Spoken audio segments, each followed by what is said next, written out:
हो गए start.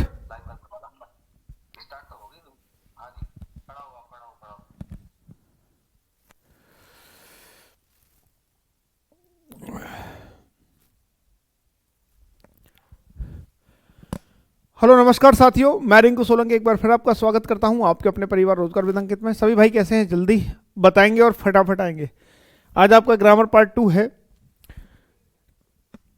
Clerical aptitude वाले जिनकी इंग्लिश, जो बच्चे डिमांड कर रहे थे कि साहब इंग्लिश की क्लास चलवा दीजिए, इंग्लिश की क्लास चलवा दीजिए, उन बच्चों के लिए है। अग्नि बैच की वैसे तो कंप्लीट हो चुका है सिलेबस, लेकिन जो क्लरिकल एप्टीट्यूड वाले बच्चे हैं उनकी कुछ रूल्स, कुछ 2-3 जो भी नंबर्स हैं आपके आएंगे, उनके लिए ये इंग्लिश की क्लास है। तो जल्दी जल्दी आ जाओ मेरे भाई, फटाफट निपटाएं आपके काम को। आ जाओ भाई, जल्दी जल्दी आ जाओ।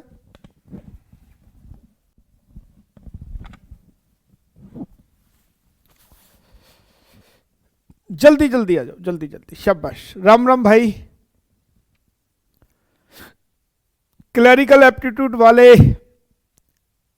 मेरे हिंदी वाले शेर, जल्दी आ जाओ। Grammar part 2। शाबाश, करें start.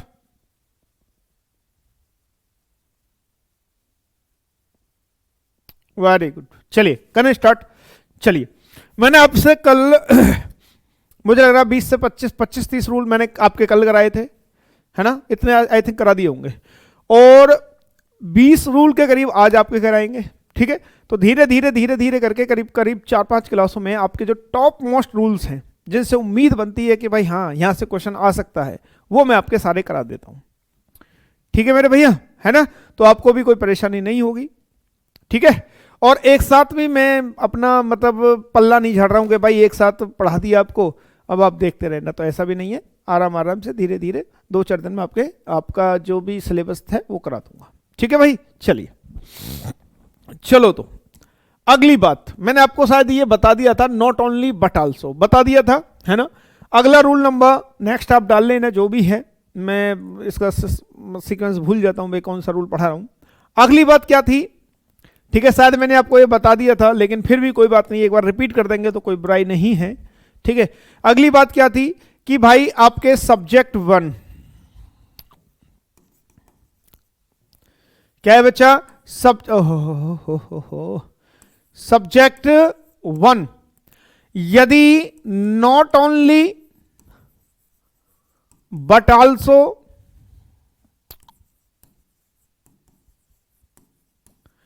Neither nor either or none but,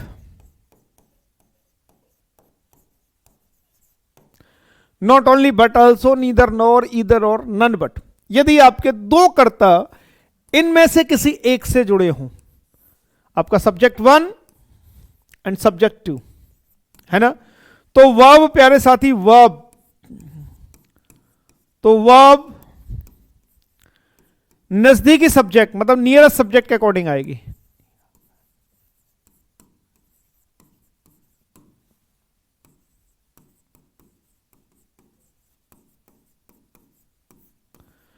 तो वर्ब नजदीकी सब्जेक्ट के अकॉर्डिंग आएगी।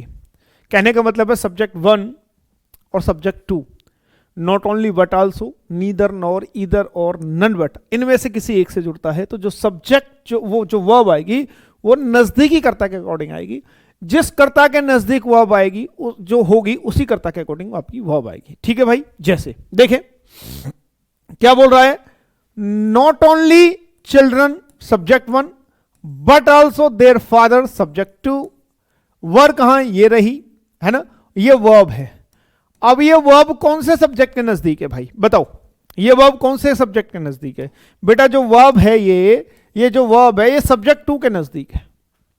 मैंने ऐसा नहीं कहा है, प्यारे दोस्त समझ लेना, मैंने ऐसा नहीं कहा है कि सब्जेक्ट 2 के अकॉर्डिंग ही क्रिया आएगी। मैंने ये कहा है कि जिस कर्ता, जो क्रिया है जिस कर्ता के नजदीक है, किसी भी कर्ता के नजदीक है उसके अकॉर्डिंग आएगी, ठीक है। तो ये किसके अकॉर्डिंग है, वो सब्जेक्ट टू के अकॉर्डिंग। तो अब सब्जेक्ट टू क्या है, फादर एक वचन है तो क्या आना चाहिए, वॉज आना चाहिए। क्या आना चाहिए, वॉज आना चाहिए। तो not only the children but also their father was playing there, ये आएगा भाई, ठीक है बेटा, है ना। अगली बात, अगली बात, ये भी इंपॉर्टेंट बात है। देखिए सारी बात इंपॉर्टेंट है, जो भी मैं आपको बात बता रहा हूं वो सारी बातें इंपॉर्टेंट है, ध्यान से देखते लेना। मुझे एक बात बताओ, यहां मोर और वन, ठीक है, मुझे बॉय, मैं मोर से पहले क्या लिखूंगा बताना मुझे, बॉय लिखूं मोर के साथ या बॉयज लिखूं, मुझे बताना। वन के साथ मैं बॉय लिखूं या बॉयज लिखूं। भाई मोर का मतलब क्या है, अधिक, मोर का मतलब क्या है, अधिक, और वन का मतलब क्या है, एक। तो मुझे ऐसा लगता है जैसा आप ये मुझे बताएंगे कि भाई मोर के बाद साहब बॉयज लिखिए, बॉय नहीं आएगा क्योंकि मोर क्या चाहता है, बहुवचन। और वन के बाद क्या लिखेंगे आप, बॉय लिखेंगे, बॉयज नहीं आएगा, है ना, है ना। ये बहुवचन है और ये एक वचन है। तो ऐसे ही एक नियम बनता है प्यारे बच्चे, ध्यान से सुनना। मोर यदि आपका सब्जेक्ट के रूप में, सब्जेक्ट के रूप में ये बात आती है, यदि आपके सब्जेक्ट के रूप में ये बात आती है तो मुझे बताना ध्यान से, सब्जेक्ट के रूप में ये बात आती है क्या, मोर देन वन, ठीक है। अब मुझे वन के बाद नाउन लगाना है, वन के बाद मैं क्या लगा रहा हूं, नाउन लगा रहा हूं। तो more than one plus singular countable noun,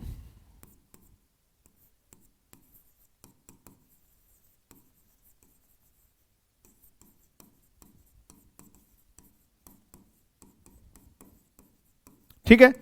इसके साथ वर्ब भी सिंगुलर आएगी,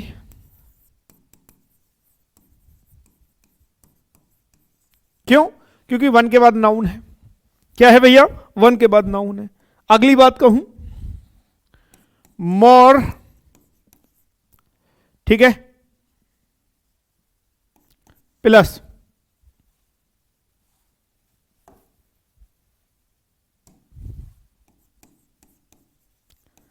प्लूरल काउंटेबल नाउन,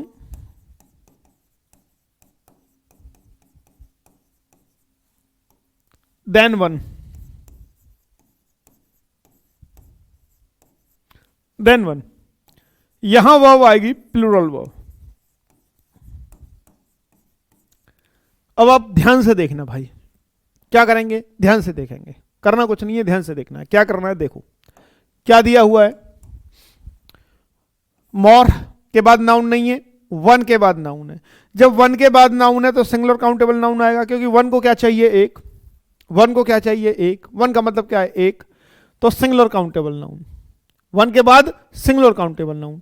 जब सिंगुलर काउंटेबल नाउन है तो वर्ब क्या आएगी, सिंगुलर वर्ब, तो वर्ब क्या आएगी, सिंगुलर वर्ब। अगली बात, मोर है, मोर के बाद ये नाउन दे रहा है क्या दे रहा है बच्चा, मोर के बाद नाउन दे रहा है। क्या दे रहा है बेटा, मोर के बाद नाउन दे रहा है, प्लूरल काउंटेबल नाउन, मोर के बाद दे रहा है। जब मोर के बाद नाउन दे रहा है तो क्या आएगी, प्लूरल वर्ब आएगी। मोर के बाद नाउन दे रहा है तो मोर के बाद क्या आएगी, प्लूरल वर्ब आएगी। बात क्लियर हो गई है ना। अब आ जाओ यहां पे, क्या करा ये, मोर, मोर के बाद नाउन नहीं है, मोर के बाद नाउन नहीं है, वन के बाद नाउन है, तो वन के बाद क्या आएगा, सिंगुलर काउंटेबल नाउन, तो स्टूडेंट आ गया। क्या आ गया, स्टूडेंट आ गया। जब यहां पे स्टूडेंट आ गया तो वर्ब कौन सी आएगी भाई, आर आएगी क्या, नहीं, क्या आएगी, जब वन के बाद नाउन है, वन के बाद नाउन है तो वर्ब कौन सी आएगी, सिंगुलर आएगी, तो आर नहीं आएगा, क्या आएगा, इज आएगा। क्या आएगा प्यारे साथी, इज आएगा। बस समझ में आ गई, क्या आएगा, इज आएगा। अगली बात, मोर के बाद क्या दिया इसने, नाउन दिया, मोर बुक्स दिया, मोर बुक्स, देन टू। अब यहां से क्या लग रहा है, has been bought, has been bought. अब यहां क्या है, मोर है, मोर के बाद बुक्स है, तो मोर से तो ज्यादा है, क्या बेटा, मोर से ज्यादा है, बुक्स है, ठीक है। अब जब मोर से ज्यादा है तो नाउन, ये जो वर्ब आएगी क्या आएगी, हैव आएगा, क्योंकि मोर के साथ नाउन है, नाउन क्या है, बहुवचन में है, तो हैव आना है। समझ में आ गई बात है बेटा, समझ आ गई बात, जल्दी बताओ। More books than two have been bought. अगली बात, the poor needs food and shelter. The poor needs food and shelter, मेरे भाई एक एडजेक्टिव होता है। क्या होता है? एडजेक्टिव। एडजेक्टिव जैसे पुअर हो गया, है ना, पुअर हो गया, ऑनेस्ट हो गया, रिच हो गया, ब्लाइंड हो गया, है ना, ब्लाइंड हो गया, और क्या, क्लेवर हो गया, ठीक है, क्लेवर हो गया, ठीक, कोई भी एडजेक्टिव है, ईटीसी कोई भी एडजेक्टिव है, ये सारे क्या है? एडजेक्टिव्स हैं।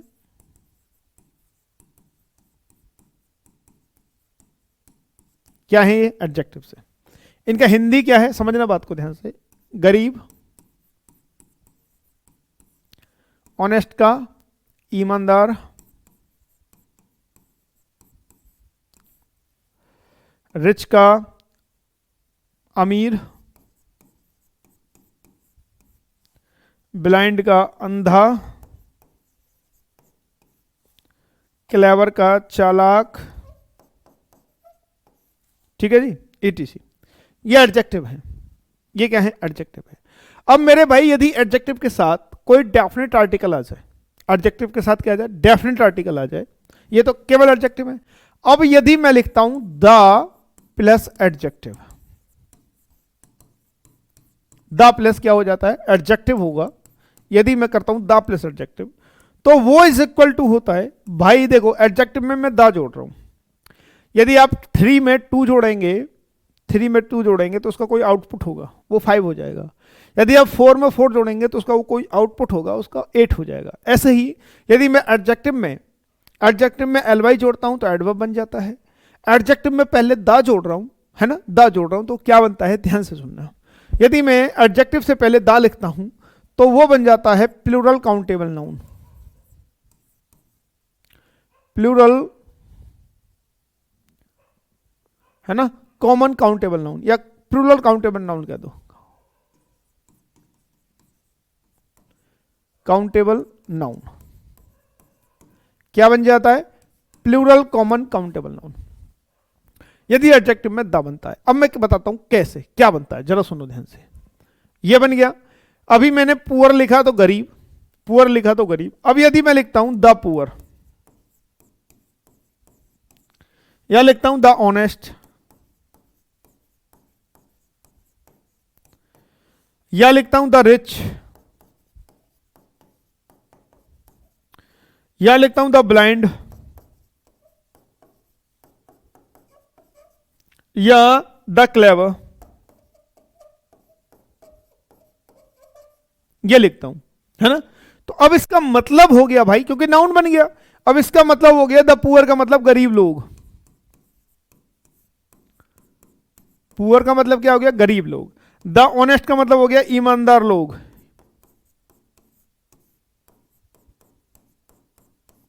ठीक है जी। द रिच का मतलब हो गया, द रिच का मतलब क्या हो गया? अमीर लोग।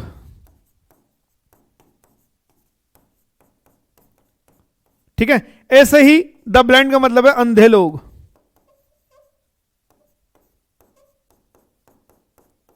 ठीक है बेटा। द क्लेवर का मतलब हो गया चालाक लोग।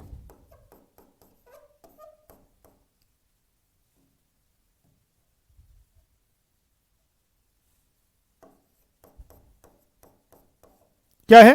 चालाक लोग। बात समझ में आ गई। और ये बहुवचन है। अब ऐसे ही आ जाओ, यहां पे आ जाओ।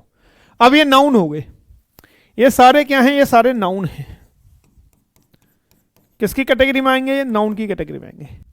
ठीक है। द पुअर का मतलब है गरीब लोग। पुअर का मतलब गरीब और द पुअर का मतलब गरीब लोग। अब ये एक नहीं है, एक से ज्यादा है। ठीक है, आ जाओ। ये कह रहा है द पुअर, द पुअर मतलब गरीब लोगों को, गरीब लोगों को। अब मैंने आपको बताया कि यदि एडजेक्टिव से पहले द आ जाए तो वो क्या हो जाता है? Plural countable noun. तो बेटा पुअर से पहले द आ गया तो प्लूरल काउंटेबल नाउन हो गया। जब ये प्लूरल हो गया तो वर्ब की फर्स्ट फॉर्म में एस या एस नहीं आएगा। भाई बहुवचन कर्ता के साथ क्या आता है? वर्ब की फर्स्ट फॉर्म आती है। प्रेजेंट डेफिनिट का नहीं है हमें। एक वचन कर्ता के साथ वर्ब की फर्स्ट फॉर्म में एस या एस, है ना। तो यहां क्या हो जाएगा? नीड हो जाएगा। क्या हो जाएगा? नीड हो जाएगा। ठीक है।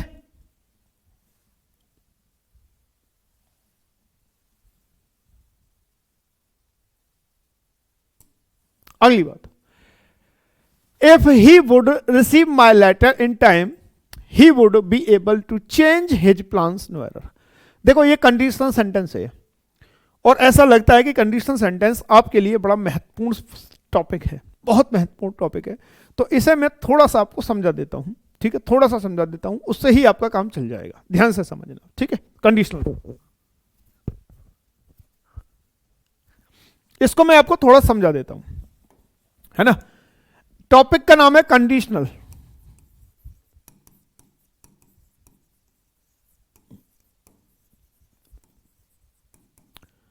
टॉपिक का क्या नाम है? Conditional sentence.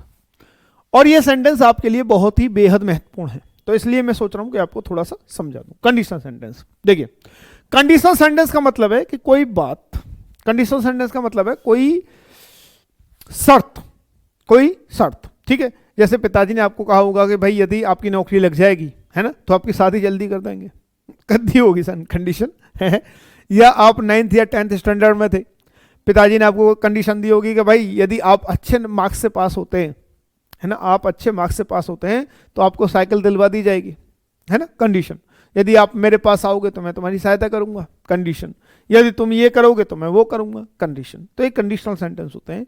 और कंडीशनल बेसिकली 3 ही प्रकार के होते हैं, ठीक है। कंडीशनल जो है 3 ही प्रकार के होते हैं, प्रेजेंट में भी आते हैं, फ्यूचर में भी आते हैं और पास्ट में भी आते हैं।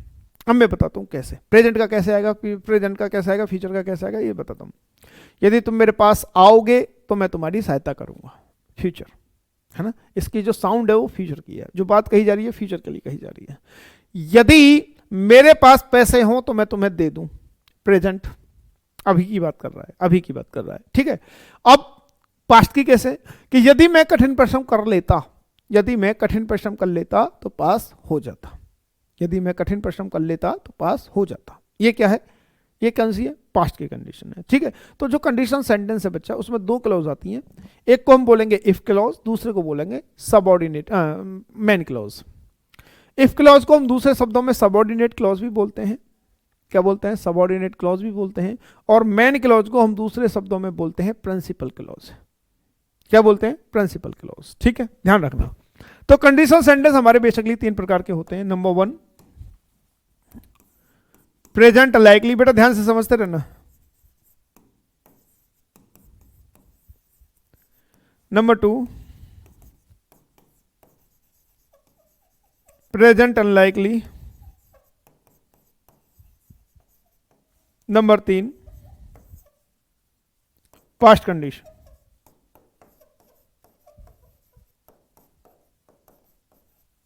Number 3 past condition. ये 3 है, प्रेजेंट लाइकली, प्रेजेंट अनलाइकली और पास्ट कंडीशन। ये 3 कंडीशनल है, ठीक है। अब इनका साउंड क्या होता है? ये कब की बात करते हैं? प्रेजेंट लाइकली में फ्यूचर का साउंड होगा, फ्यूचर की बात करेंगे।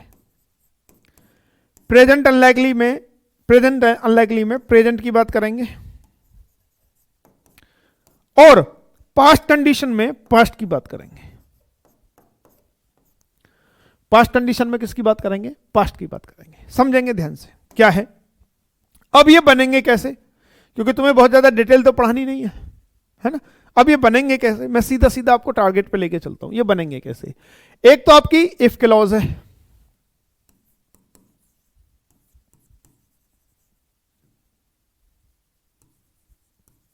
ये आपकी इफ क्लॉज, ठीक है, नीचे बनेगी।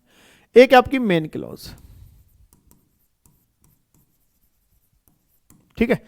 आपकी इफ क्लॉज जो बनेगी वो इसकी बनेगी प्रेजेंट इंडेफिनिट इफ क्लॉज। और आपकी मेन क्लॉज बनेगी विल या शैल के साथ वर्ब की फर्स्ट फॉर्म। विल या शैल के साथ वर्ब की फर्स्ट फॉर्म। विल या शैल के साथ क्या है? वर्ब की फर्स्ट फॉर्म। यदि हम बात करें प्रेजेंट अनलाइकली की तो इसमें 2 बातें हैं। प्रेजेंट अनलाइकली की बात करें तो इसमें क्या है? 2 बातें हैं। क्या? एक तो प्रत्येक कर्ता के साथ वर या पास्ट इंडेफिनिट।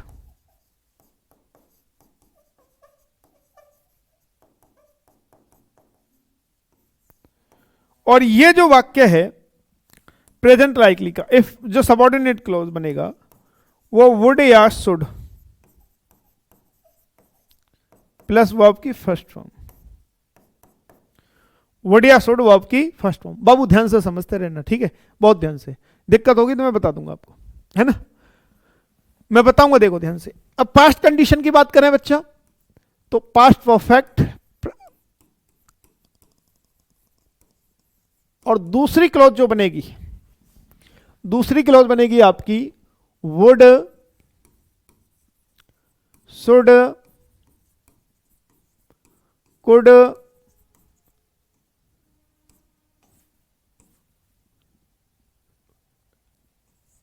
कुड या मस्ट के साथ हैव और हैव के साथ वर्ब की थर्ड फॉर्म।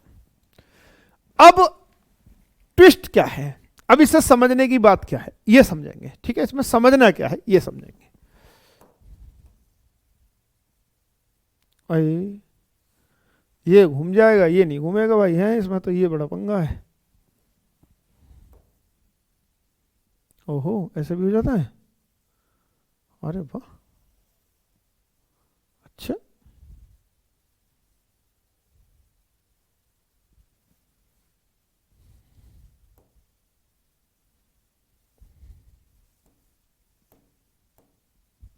अब इसमें समझने की बात क्या है बच्चा, ये समझेंगे। समझने की बात क्या है कि हमने देखा इफ क्लॉज, ये इफ क्लॉज है और ये क्या है, मेन क्लॉज है, ठीक है। दो बातें समझ लो ध्यान से, तीन बातें, तीन बातों में आपकी कंडीशनल सेंटेंस आपको समझ में आ जाएगा, ठीक है, ध्यान से देखना। क्या है, यदि आपकी इफ क्लॉज है प्रेजेंट इंडेफिनिट, यदि आपकी इफ क्लॉज है प्रेजेंट इंडेफिनिट, तो दूसरी क्लॉज विल या शैल वर्ब की फर्स्ट फॉर्म होगी, ठीक है, मतलब इनका तालमेल है, प्रेजेंट इंडेफिनिट विल या शैल वर्ब की फर्स्ट फॉर्म। यदि आपकी क्लॉज एक है प्रत्येक कर्ता के साथ वर या पास्ट इंडेफिनिट, तो दूसरी क्लॉज होगी वुड या शुड के साथ वर्ब की फर्स्ट फॉर्म। यदि एक आपकी है पास्ट परफेक्ट, मतलब हेड के साथ वर्ब की थर्ड फॉर्म, हेड के साथ वर्ब की थर्ड फॉर्म, तो आपकी दूसरी क्लॉज होगी वुड या शुड या कुड या मस्ट के साथ हैव और हैव के साथ वर्ब की थर्ड फॉर्म, है ना, है ना, हाँ। अब हमने ये देखा इसमें कि हमारी इफ क्लॉज, कोई भी इफ क्लॉज जो है ना तो विल से स्टार्ट है, ना वुड से स्टार्ट है, ना शुड से स्टार्ट है। इफ क्लॉज किससे स्टार्ट है, प्रेजेंट इंडेफिनिट से स्टार्ट है, या प्रत्येक कर्ता के साथ वर है, या पास्ट इंडेफिनिट है, या पास्ट परफेक्ट है। पास्ट इंडेफिनिट है वर्ब की सेकंड फॉर्म, पास्ट परफेक्ट है हेड वर्ब की थर्ड फॉर्म, यही बात है ना। अब इसे हम देखें, अब सेंटेंस को देखेंगे इसी से। अब इसको हम देखें तो ये क्या कर रहा है, इफ क्लॉज ये रही, जिसमें इफ है वो इफ क्लॉज है, जिसमें इफ है, व्हेन है, इन केस है, वाइल है, प्रोवाइडेड है, ठीक है, सपोज है, वो इफ क्लॉज होती है, ठीक है। इफ क्लॉज का मतलब है डिपेंडेंट क्लॉज, ठीक है, जो निर्भर होती है उसे इफ क्लॉज बोलते हैं। सबऑर्डिनेट क्लॉज, ठीक है, जो निर्भर होती है, दूसरे क्लॉज पर निर्भर होती है, उसे इफ क्लॉज बोलते हैं, ठीक है। If he would receive my letter in time he would be able to change his plans. अब जरा एक बात बताऊं मुझे, मैंने कौन सी इफ क्लॉज आपको वुड के साथ वर्ब की फर्स्ट फॉर्म पढ़ाया है, जरा देखना। इफ क्लॉज ये रही आपकी, इफ क्लॉज ये रही, मैंने आपको कौन सी क्लॉज में इफ के साथ वर्ब की थर्ड, इफ के साथ, इफ क्लॉज में वुड के साथ वर्ब की फर्स्ट फॉर्म पढ़ाया है, जरा देखो मुझे बताओ, किसी में है, एक बार ध्यान से देख लो, है बेटा, किसी में है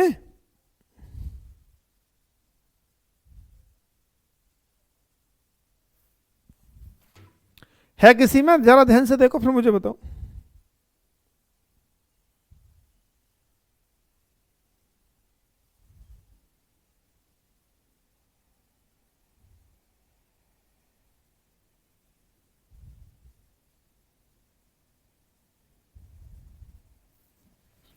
है किसी में, नहीं है, किसी में भी नहीं है।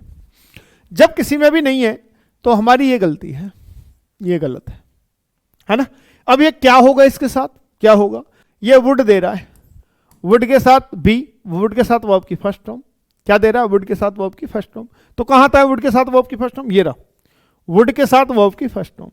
तो जाहिर सी बात है जो दूसरी क्लॉज है वो या तो वर्ब की प्रत्ययकर्ता के साथ वर आएगा या पास्ट इंडेफिनिट, वर वहां आएगा जहां एक्शन नहीं होगा, लेकिन यह तो रिसीव कर रहा है, एक्शन है, क्या है, एक्शन है, तो यहां क्या आना चाहिए, वुड नहीं आएगा, पास्ट इंडेफिनिट आना चाहिए, वर्ब की सेकंड फॉर्म, तो रिसीव्ड हो जाएगा।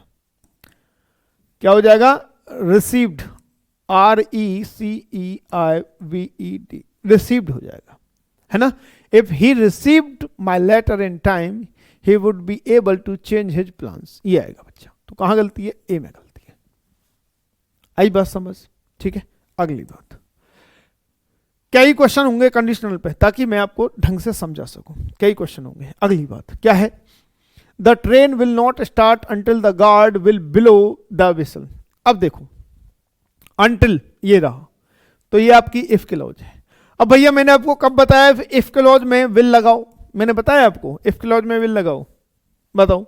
ये रही इफ क्लॉज, ये इफ क्लॉज है, किसी में है विल, पर प्रेजेंट इंडेफिनिट पे भी विल नहीं आता, प्रत्ययकर्ता के साथ वर है तो भी विल नहीं है, पास्ट इंडेफिनिट पे वर्ब की सेकंड फॉर्म आती है तो भी विल नहीं है, पास्ट परफेक्ट है हेड के साथ वर्ब की थर्ड फॉर्म, इसमें भी विल नहीं है, ठीक है।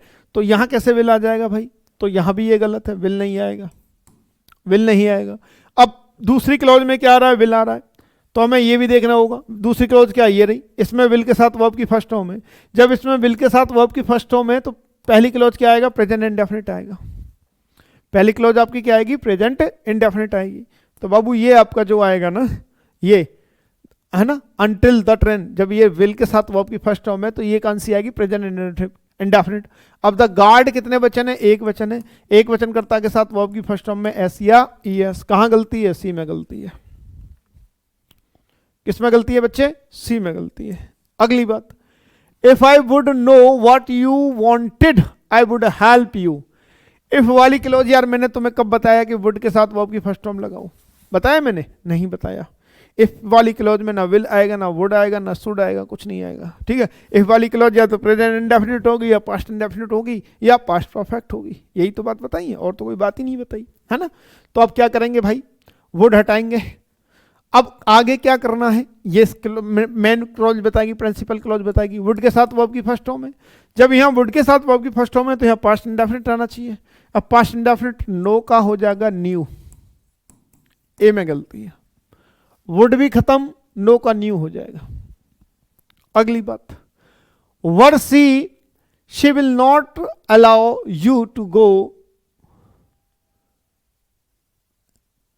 गो any there at this time of crisis, ठीक है। अब इसको बात को सुनो ध्यान से, इस बात को ध्यान से सुनो, ठीक है। यदि ध्यान से देखोगे तो काम चलेगा, वरना नहीं चलेगा, मैं तुम्हें पहले बता रहा हूं। हमने 3 क्लॉज पढ़ी, पहली है प्रेजेंट लाइकली,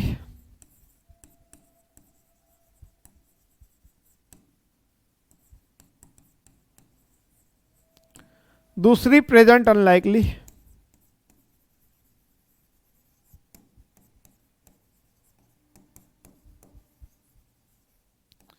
तीसरी पास्ट कंडीशन।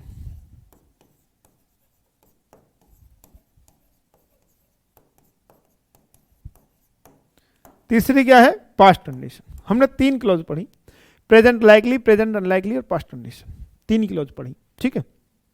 इसमें हमने इफ क्लॉज पढ़ी, इफ क्लॉज पढ़ी भाई। तो कभी कभी ऐसा होता है कि इफ क्लॉज से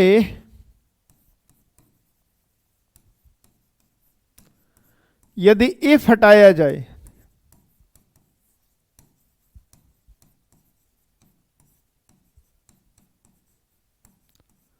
इफ क्लॉज से यदि इफ हटाया जाए तो, ठीक है।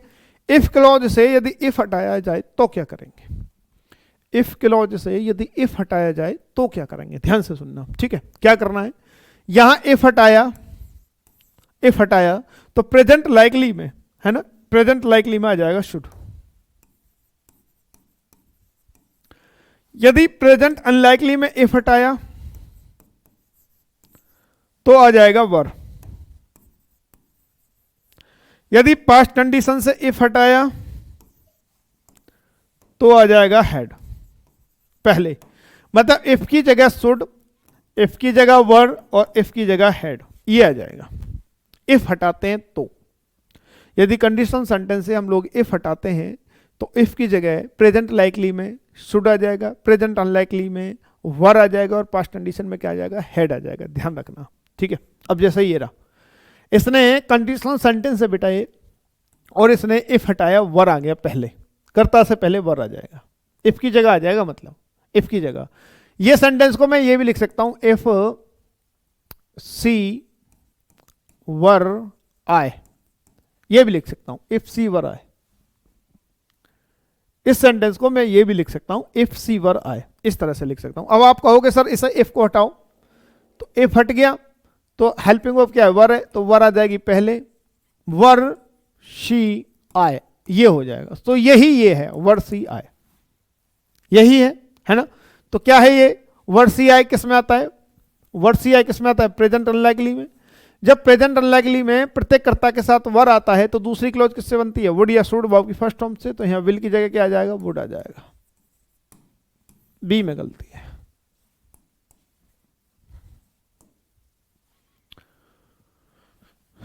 प्रत्येक कर्ता के साथ वर, जब प्रत्येक कर्ता के साथ वर है तो दूसरी क्लॉज वुड या शुड, वर्ब की फर्स्ट फॉर्म। जब प्रत्येक कर्ता के साथ वर है तो वुड या शुड, वर्ब की फर्स्ट फॉर्म। ठीक है भैया। अगली बात, हैड, ये आ गया। हैड किससे हटाया, पास्ट कंडीशन से। इफ की जगह क्या आ गया, हैड आ गया, हैड आ गया। Had you informed me earlier, है ना, हैड। पास्ट कंडीशन कौन सी है, ये रही।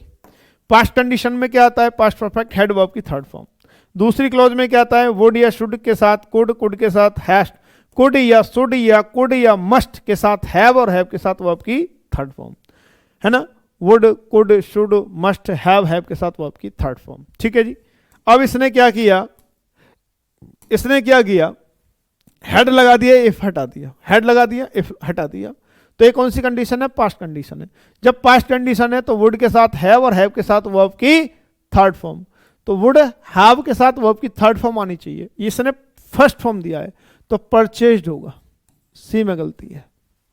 वुड हैव के साथ वर्ब की थर्ड फॉर्म होना चाहिए, वुड हैव के साथ क्या होना चाहिए, वर्ब की थर्ड फॉर्म होना चाहिए, तो परचेज्ड होगा। ठीक है, purchased.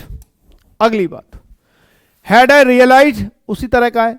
Had I realised how deeply you were committed to completing this work by today I would not interrupt you so often. अब हैड है, हैड के साथ वर्ब की थर्ड फॉर्म, तो इफ को हटा के वर्ब की थर्ड फॉर्म लगा दी, हेड के साथ वर्ब की थर्ड फॉर्म। तो कौन सी कंडीशन, पास्ट कंडीशन है। अब पास्ट कंडीशन में आपको पता है, पास्ट कंडीशन में आपको पता है कि हेड के साथ वर्ब की थर्ड फॉर्म। ठीक है, तो दूसरी क्लॉज वुड या शुड या कुड के साथ हैव, और हैव के साथ वर्ब की थर्ड फॉर्म, है ना। वुड या शुड या कुड के साथ हैव, और हैव के साथ वर्ब की थर्ड फॉर्म। तो वुड तो दिया है ना, तो वुड के साथ क्या आ जाएगा, हैव आ जाएगा, और हैव के साथ वर्ब की third form. Interrupted you, C में गलती है। अगली बात, if I was you I would tell the chairman to keep his mouth shut. अब आप देखो ध्यान से, तो वुड के साथ, है ना, प्रत्येक कर्ता के साथ, देखो प्रत्येक कर्ता के साथ आपको क्या बताया था, वुड या शुड है, ये रहा, वुड रे या शुड है, वुड या शुड के साथ वर्ब की फर्स्ट फॉर्म बताया था, वुड या शुड के साथ वर्ब की फर्स्ट फॉर्म। अब प्रत्येक कर्ता के साथ वर आएगा, जहां कोई एक्शन नहीं होगा, चाहे वो कर्ता एक वचन हो, चाहे वो कर्ता बहुवचन हो। एक वचन की सेंस में भी, बहुवचन की सेंस में भी, दोनों की सेंस में वर आएगा। ठीक है, वॉज नहीं आएगा। तो ये बात ये कह रहा है,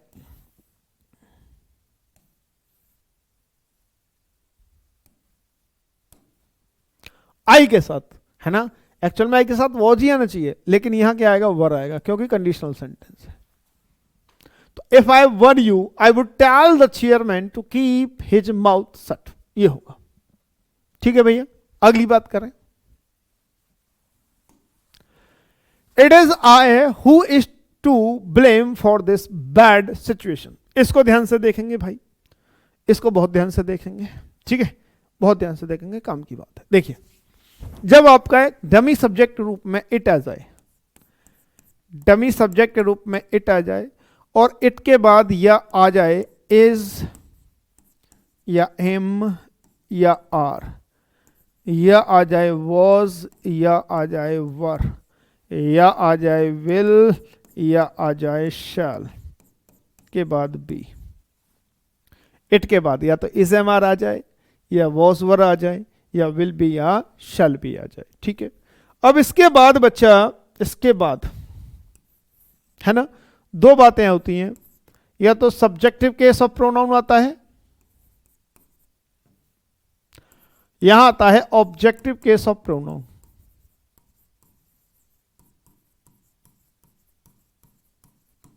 क्या आता है? ऑब्जेक्टिव केस ऑफ प्रोनाउन आता है ना, जो कि गलत है। क्या आएगा? सब्जेक्टिव केस ऑफ प्रोनाउन आएगा।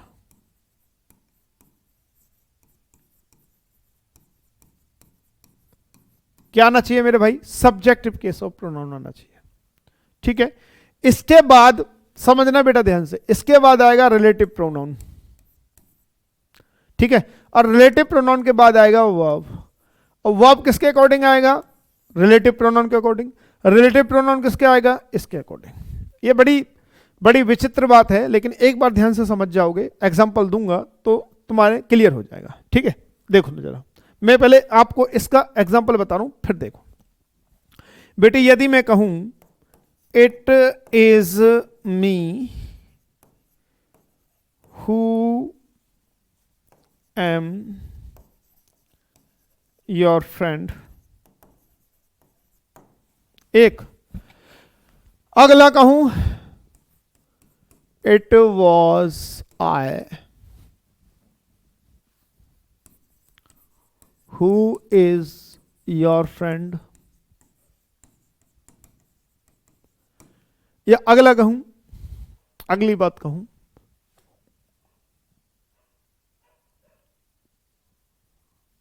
दो में समझ लोगे, दोनों ही बात हो गई। समझना ध्यान से, दो सेंटेंस है बेटा, ध्यान से समझना, समझोगे है ना, ध्यान से समझना। देखो ये इट दे रहा है, या इस दे रहा है, तो इट के बाद वैसे मैंने एक खामोखा की खिचड़ी पकाई है। इट के बाद ना, सुनो मेरी बात, इसे छोड़ो सारी बातों को। इट के बाद दो बातें होंगी,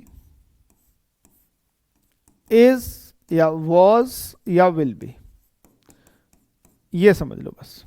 खामोखा की सारी बातें मत पढ़ो, क्योंकि इट सिंगुलर करता है, सिंगुलर सब्जेक्ट है, सिंगुलर सब्जेक्ट के साथ इज, वॉज या विल बी। ठीक है ना, वो औरों के साथ है एम या आर। तुम ये सीधा सीधा समझ लो, इट के साथ इज, इट के साथ वॉज, या इट के साथ विल बी। ठीक है, हाँ, तो इट के साथ इज आ गया, सिंगुलर है। ठीक है, अब यहां मैंने इसके बाद यदि आगे चलते हैं तो बताया कि भाई प्रोनाउन जो है, प्रोनाउन जो है वो ऑब्जेक्टिव केस में नहीं आएगा, बल्कि सब्जेक्टिव केस में आएगा। ठीक है, बी के बाद क्या आएगा? सब्जेक्ट केस में, मतलब इनके बाद जो प्रोनाउन आएगा वो किस में आएगा? ऑब्जेक्टिव केस में नहीं आएगा, सब्जेक्टिव केस में आएगा। तो इट के बाद मी, ये ऑब्जेक्टिव केस है, जो कि नहीं आना चाहिए। क्या आना चाहिए? आई आना चाहिए। सब्जेक्टिव केस क्या आना चाहिए? आई आना चाहिए। तो हो जाएगा it is I who am your friend. क्या हो जाएगा बेटा? It is I who am your friend, ये सही है।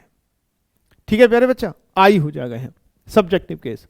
अगली गलती, या तो गलती देखो यहां देगा, या गलती देगा यहां इस वर्ब में। ठीक है, अगली गलती, अब देखो इसने लिखा इट, इट के साथ वॉज आ गया, कोई बात नहीं, सिंगुलर वर्ब आ जाएगी। के बाद क्या दे दिया इसने? सब्जेक्टिव केस ऑफ प्रोनाउन, ये आ गया, ये नहीं आया। ठीक है, आ गया। इसके बाद ये आ गया रिलेटिव प्रोनाउन। क्या हो गया बेटा? Relative pronoun. रिलेटिव प्रोनाउन से पहले क्या है? आई। अब ये इज किसके लिए आया? हु के लिए। हु किसके लिए आया? आई के लिए। आई के हिसाब से यहां क्या आना चाहिए? एम आना चाहिए। तो रिलेटिव प्रोनाउन से पहले जो भी इसका एंटीसीडेंट है, जो यहां वर्ब आएगी, वो इससे पहले जिसके लिए आया, ये रिलेटिव प्रोनाउन जिसके लिए आया उसके हिसाब से आएगी, उसके हिसाब से आएगी।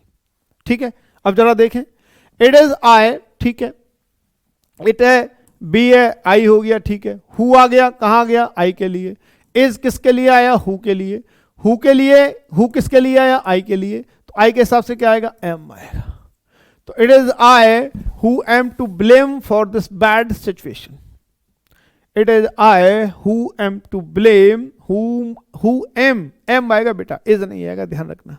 ठीक है, who am to blame for this bad situation. अगली बात, 10 miles are a long distance to cover on foot। इसको देखो, 10 miles are a long distance to cover on foot. देखो, एक आता है आपका टाइम, डिस्टेंस, अमाउंट, टाइम है, डिस्टेंस है, अमाउंट है, और क्या है भाई आपका,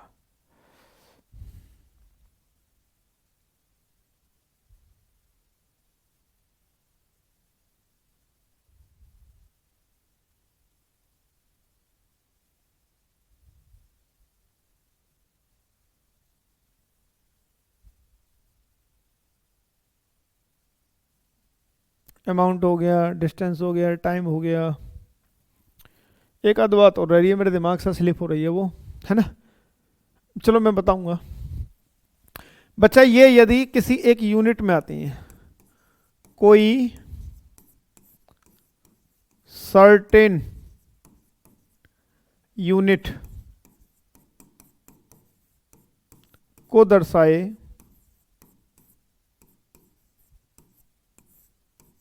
तो वर्ब, तो इनके साथ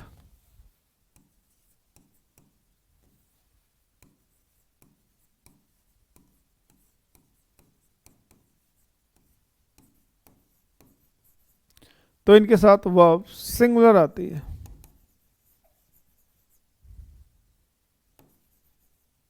तो इनके साथ वर्ब सिंगुलर फॉर्म में आती है।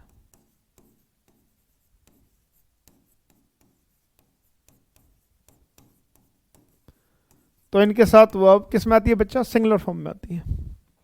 तो इनके साथ वर्ब सिंगुलर फॉर्म में आती है। मैं एग्जांपल देता हूं, जैसे मैं कहूं 10 years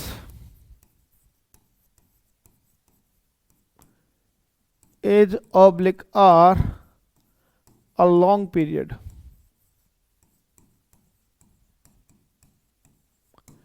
10 years is oblique are a long period, ये है बच्चा।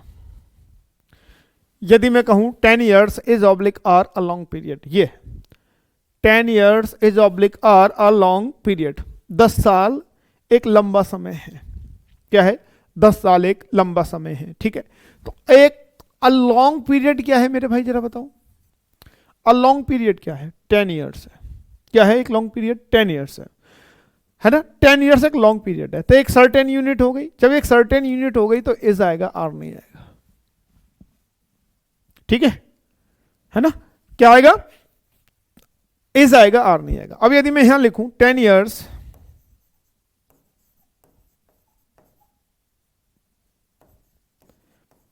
has oblique have been passed, 10 years has oblique have been passed, 10 years has oblique have been passed, 10 साल बीत गए। कितने, 10 साल, है ना, बीत गए। इसमें कोई यूनिट सर्टेन यूनिट नहीं है, इसमें कोई सर्टेन यूनिट नहीं है। जब नहीं है तो क्या आएगा, हैव, हैज नहीं आएगा। 10 years have been passed। अब देखिए यहाँ 10 years यहाँ पे भी है, 10 years यहाँ पे भी है, लेकिन एक सर्टेन यूनिट था, एक सर्टेन यूनिट था, अ लॉन्ग पीरियड था, एक 10 साल का समय था। 10 years तो इज आ गया। अब यहाँ कोई सर्टेन यूनिट नहीं है, 10 साल की बात हो रही है केवल और केवल, तो हैव आ गया। क्या आ गया बाबू, फिर हैव आ गया, ठीक है। तो अब आगे दे रहा है 10 miles are a long distance. A long distance क्या है, 10 miles, तो फिर क्या आएगा, एक है, इज आएगा। 10 miles is a long distance to cover on foot, 10 miles is a long distance to cover on foot, ये आएगा, ठीक है बेटा। अगली बात पढ़ लो मेरे बच्चों, क्वेश्चन टैग, ठीक है। ये एक बड़ी आसान सी बात है, इससे और पढ़ लो, फिर आज आप सेशन समाप्त करते हैं, फिर कल ले लेते हैं, ठीक है। 10 15 15 20 रूल कल ले लेंगे, ऐसे करके धीरे धीरे आपका सिलेबस कंप्लीट हो जाएगा। क्वेश्चन टैग, ठीक है।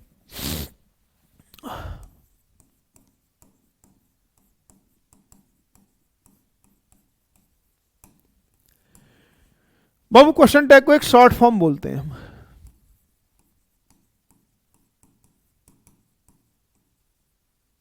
शॉर्ट क्वेश्चन,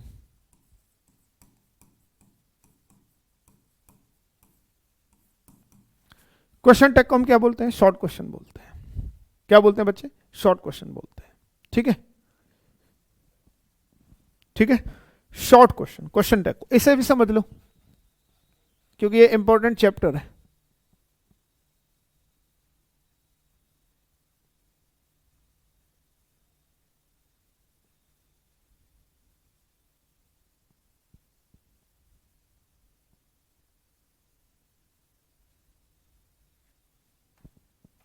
ठीक है बच्चे, ये और समझ लो।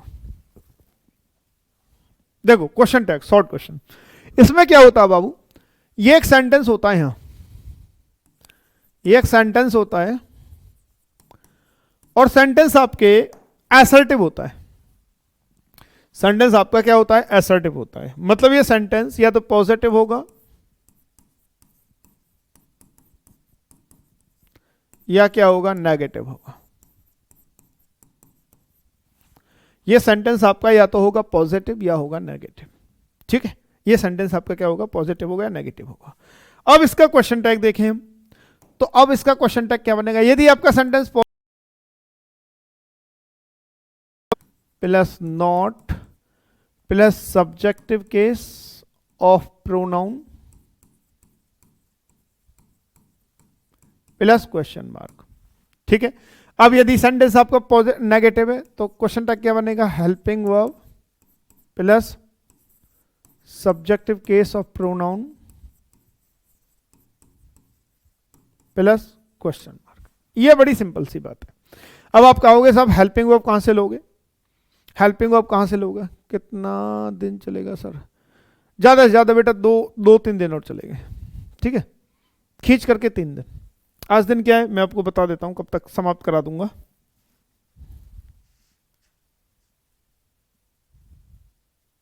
आज मंडे, ट्यूसडे, वेडनेसडे, ट्यूसडे और वेडनेसडे। ठीक है, वेडनेसडे थर्सडे तक समाप्त कर दूंगा। थर्सडे चाहो तो आप एक मिसलेनियस टेस्ट ले लेंगे आपका।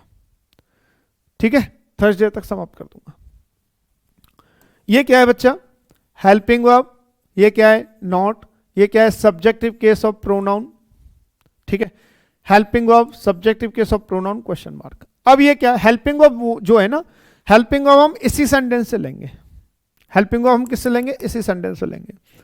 सब्जेक्टिव केस ऑफ प्रोनाउन भी हम इसी सेंटेंस का सब्जेक्ट उठाएंगे। जो हमें सब्जेक्टिव केस ऑफ प्रोनाउन लिखना है इसी सेंटेंस से उठाएंगे। अब मैं आपको एक बड़ा सिंपल सा एग्जांपल बता के समझाने की कोशिश करूंगा, ध्यान से सुनना। देखो, एक मैंने लिखा सी बीट्स मी, है ना। एक मैंने लिखा राम बीट्स मी।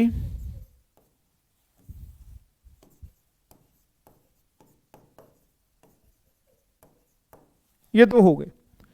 एक लिखा सी बीट्स मी, एक लिखा राम बीट्स मी। ठीक है, दोनों ही प्रेजेंट इंडेफिनिट है। दोनों ही क्या है? प्रेजेंट इंडेफिनिट है। और दोनों ही वाक्य क्या है? पॉजिटिव है। दोनों ही वाक्य क्या है? पॉजिटिव है। सी बीट्स मी, राम बीट्स मी, दोनों ही पॉजिटिव है। क्या है बेटा? दोनों ही पॉजिटिव है। ठीक है, अब यदि हम इसका क्वेश्चन टैग बनाएं तो हमें पॉजिटिव सेंटेंस का क्वेश्चन टैग ये बनेगा, नेगेटिव का क्वेश्चन टैग, पॉजिटिव का ये बनेगा, नेगेटिव का ये बनेगा। अब हम इसका क्वेश्चन टैग बनाएं तो सबसे पहले हमें हेल्पिंग वर्ब चाहिए। हेल्पिंग वर्ब हमें किससे चाहिए? सेंटेंस की। सेंटेंस क्या? Present indefinite. अब प्रेजेंट इंडेफिनिट का क्वेश्चन हेल्पिंग वर्ब क्या होती है? डू या डज। अब चूंकि सी एक वचन है तो डज। ठीक है, अब चूंकि पॉजिटिव है तो नोट आ जाएगा। अब नोट जब इसमें लगाओगे, हेल्पिंग वर्ब में लगाओगे तो एन कॉमा टी लगा देना, नोट जुड़ जाएगा। ठीक है, जब नोट लगाओगे तो एन कॉमा टी लगा देना, तो डजंट हो जाएगा।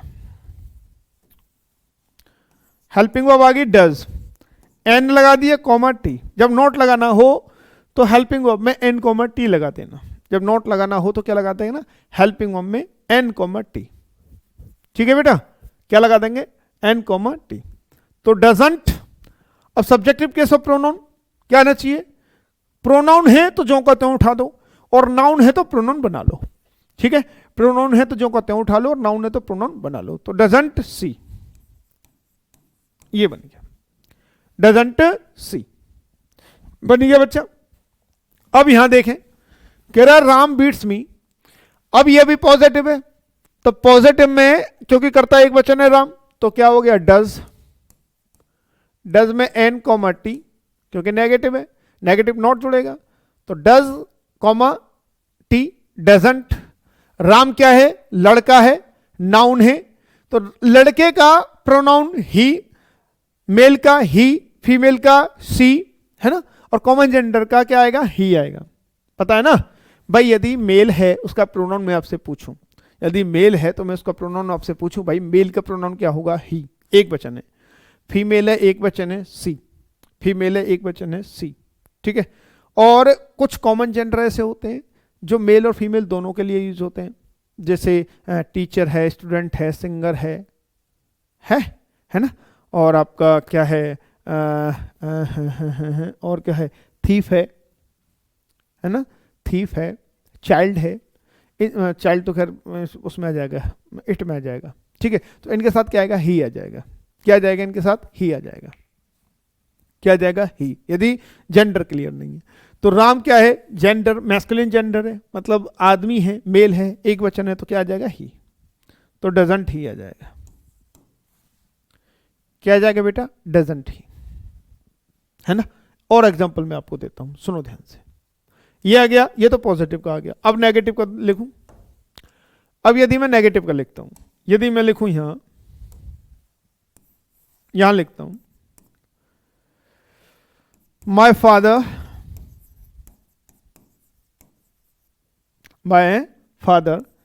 हैज नॉट बीटन मी या हैज नॉट टॉट मी, एक ये है। अगला लिखूं, Mohan did not play with me, एक ये है, Mohan did not play with me. अब यदि मैं इसका क्वेश्चन टैग देखूं, my father has not taught me, यदि मैं इसका क्वेश्चन टैग देखूं, my father has not taught me, तो अब ये नेगेटिव है, नेगेटिव है तो यहाँ नेगेटिव आएगा नहीं, यदि ये नेगेटिव है तो यहाँ क्वेश्चन टैग नेगेटिव नहीं आएगा। यदि ये सेंटेंस नेगेटिव है तो क्वेश्चन टैग आपका नेगेटिव नहीं आएगा, तो हेल्पिंग वर्ब क्या है, हैज, ठीक है। और माय फादर का pronoun he, simple, has he हो जाएगा। क्या हो जाएगा बेटा, हैज ही, ठीक है। Mohan did not play with me, क्या है बेटा, Mohan did not play with me. अब डिड नॉट है तो हेल्पिंग वर्ब क्या चाहिए मुझे, केवल did. Subjective case of pronoun Mohan का आ जाएगा, मोहन का क्या आ जाएगा, ही, क्योंकि मेल है, तो डिड ही आ जाएगा। क्या हो जाएगा बच्चा, डिड ही। यही है भाई आज आपका, ठीक है बेटा। ये क्वेश्चन टैग मैंने आपको बता दिए, ठीक है। और कल बाकी के जो भी रूल्स हैं मोस्ट इंपॉर्टेंट, कल उन्हें लेके चलेंगे। तो आपकी क्लास 3-4 दिन और चलने वाली है बच्चा, ठीक। तो कहीं इधर उधर मत भागना, है ना। 4-5 दिन क्लास ढंग से कर लो तो शायद आपका थोड़ा बहुत कवर हो जाएगा, जो भी है, जो भी तुम्हारे क्वेश्चंस आएंगे, ठीक है। तो बच्चे मैं रिंकू सोलंकी लेता हूं विदा, मिलते हैं कल। आपकी ये मानिए 1 घंटे की क्लास 1 हफ्ता लगातार चलनी है, 1 घंटे की क्लास आपकी लगातार चलनी है, ये मान के चलिए।